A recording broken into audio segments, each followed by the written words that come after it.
Oh, good evening, folks. Welcome back to the farm. It is a winter, not wonderland. I'm kind of done with this show, to be honest, but what is one to do? The snow just keeps coming. We got another 6 inches overnight.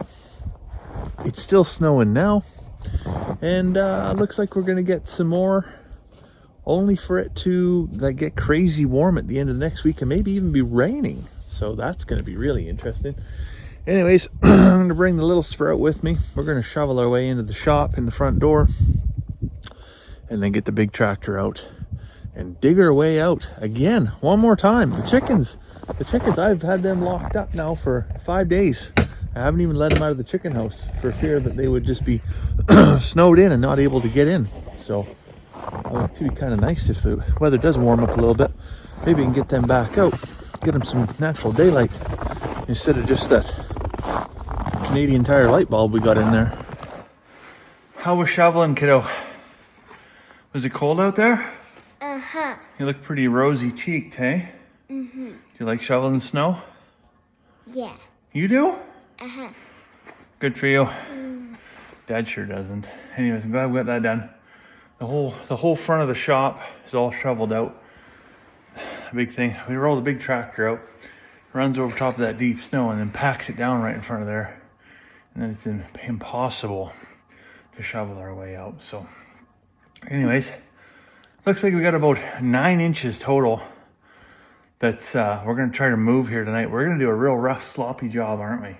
Uh-huh. Isn't going to be pretty, but it's going to keep and maintain some access here for us. Now, the wife's got to work Saturday, Sunday, and then she doesn't work Monday. So that means I'll have the girls by myself over the weekend, which is just grand. But I won't be able to get out and do a pretty job. Because by the time the wife gets off work, she'll be home late. So that's not going to work out very well. So we'll run this thing out. We'll blaze a trail. Like I said, it won't be pretty.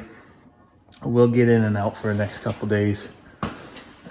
Maybe, just maybe, we'll be lucky enough that a couple days of warm weather, lots of it will melt. But for now, looking like we're in the deep freeze. Minus 23 right now. I am not a fan of that. One thing I do got to do once we're done plowing snow is do a little bit of shop tidy up in here. We don't have a whole bunch of stuff in here. I did have the skidoo in here earlier, but some sawhorses, the kids' bikes, table saw, last round of potatoes that I got to box up yet. Just get that stuff put away, push to the side, and then maybe move some of this stuff over so I can make room for the wife's vehicle to come in. It's gonna be super, super cold. It's been snowing crazy. Everything's getting ice packed up under the wheel wells and all kinds of stuff.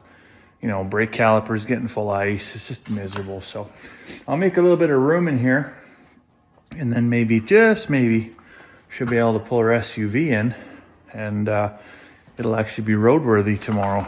That'd be great if the thing does. If just one time when the weather's terrible, it could come out and not have a dead battery, that'd be great.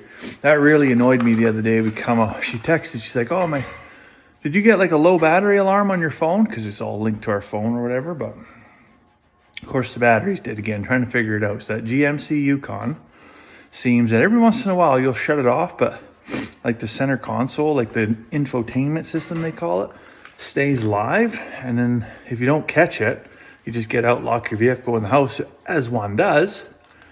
Well, then it will come out the next morning and your battery's dead. Which, if you're at home and you don't got anywhere important to be, not that big of a deal. But usually you don't get in your vehicle because you don't have somewhere important to be. So it is kind of inconvenient. So I'm going to try and do a reset on that radio system here tonight too. If I got time, I'll show you how to do that, which hopefully you don't have the same trouble as we have. But nevertheless, if you ever do run into it, might be a handy skill set to have. Oh, you're in? Uh-huh. Sure is nice in here. Tractor with a cab, hey? Uh-huh. A lot better than old Yeller. Uh-huh. What'd you find back there? Tractor cookie. Tractor cookies. That's how we get the kids out to do chores these days. Tractor cookies. Whatever it takes, I guess. Okay, so we're all done plowing snow. We're in the Yukon. We just got it pulled inside the shop, beside the tractor here. And we're looking at the infotainment system. And we're gonna get this puppy reset here. So here we are, here's the gauge, well, the gauge cluster and then the infotainment system. So what we're gonna do, we're not gonna step on the brake, but we're just gonna turn power on. Yellow light comes on, instrument cluster comes on, infotainment system engages. You see where the hang up phone button is right here? This one right here. We're gonna push and hold that for 10 seconds.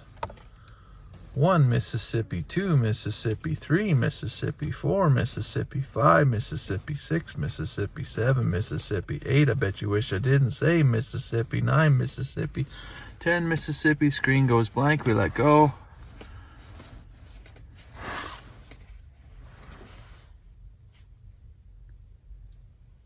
And that should be a full reset there.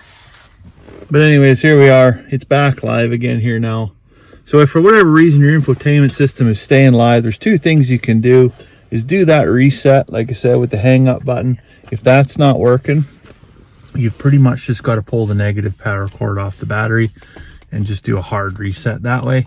GM doesn't recommend doing that because it clears, apparently when you pull the negative post off, it clears any of the codes in there. So if you've got like a bigger, deeper issue, it struggles for them to troubleshoot.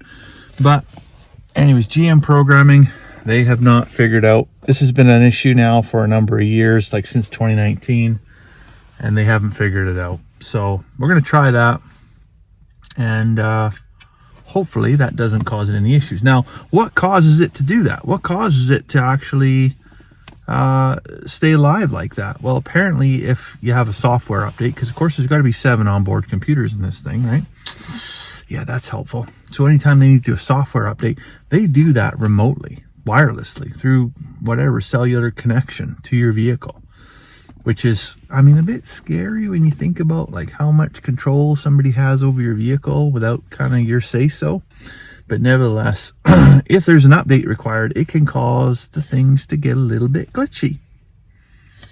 Seems like a pretty good time to take your vehicle into the dealership and maybe pay somebody some money. Well, I'm not too keen on that, but anyways, you can do those updates yourself, and you can look for it in your settings. If you have the My GMC app, you can see if you're actually due for a software update, and you can initiate that yourself as well. So always pays to just dig a little bit deeper before you phone 1-800 My GMC and end up having to pay the man. Anyways, a little squirt here. You're probably pretty tired, hey? Yes. Yeah, you ate a whole box full of tractor cookies. Now you ready to go to bed? Yes. I'm ready for a cup of tea myself. So I'll let you go for now. Hope you're having a fantastic evening. We'll see you tomorrow.